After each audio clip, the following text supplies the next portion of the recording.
Our top story today: after a slew of court hearings in the last 2 months, the Punjab and Haryana High Court is moving forward to close the long-standing land acquisition dispute on the Dwarka Expressway project. The reason for this road to have been stuck for so long for just a 2-kilometer stretch is because each party has been operating in isolation, with Huda believing one thing and the petitioners seeking something else. But is there hope in sight now? Here's my report on where the case stands today.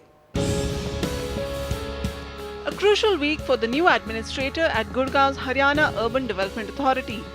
The long-delayed Dwarka Expressway or Northern Peripheral Road project is back in the courts for its disputed land acquisition. In the next few hours on 25th March, the Punjab and Haryana High Court will hear what Huda is doing to resolve the deadlock with landowners. कुछ लोगों को हमें जो चौमा गांव के हैं या खिड़की दोला के हैं, उन लोगों को कुछ एक दो और गांव हैं, उन लोगों को भी हमने R&R पॉलिसी के तहत उनको रीसेटल करना है। तो वो प्रोसेस अभी जारी है। वो हम तुरंत, क्योंकि उन लोगों को आइडेंटिफाई कर लिया है, उनका फिजिकल सर्वे भी करवा लिया है, उनको जगह प्रोवाइड कर रहे हैं उनके एरिया के बराबर में, बराबर साइज़ का। बाकी जो उनके जो बिल्टअप हाउसेज हैं उनका भी कंपनसेशन हम उनको दे रहे हैं। उनको कंपनसेशन देंगे वो उनको घर बनाने के लिए, ताकि वो वहाँ पे घर बनाकर वहाँ पे सेटल हों और ये एरिया खाली हो उसके।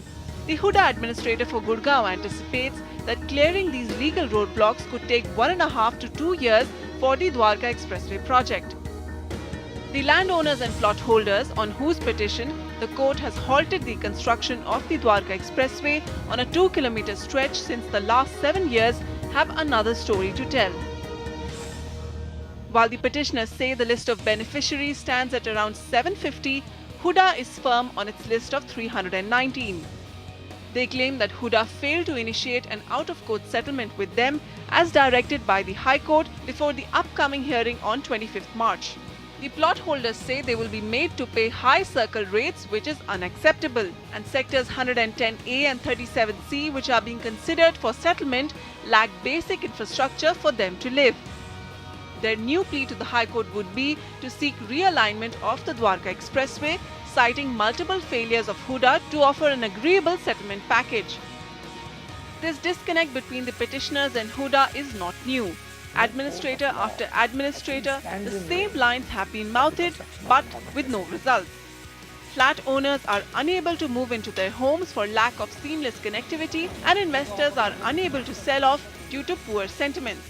Now, developers invested in the region have impleaded themselves in the court case to push forward a speedy resolution. The court has also given its position very clearly, saying that in such a large infrastructure matter, the court is not going to interfere whatsoever.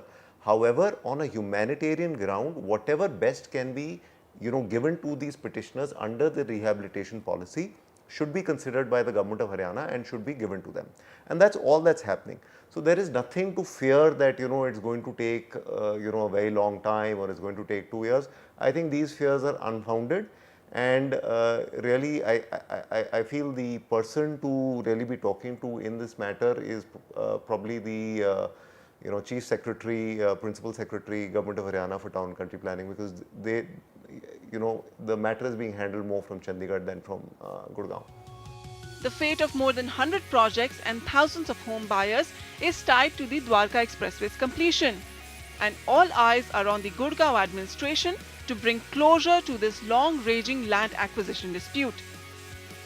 With camera person Zubair Rizvi and Pooja Arya, Vasudha Sharma, NDTV.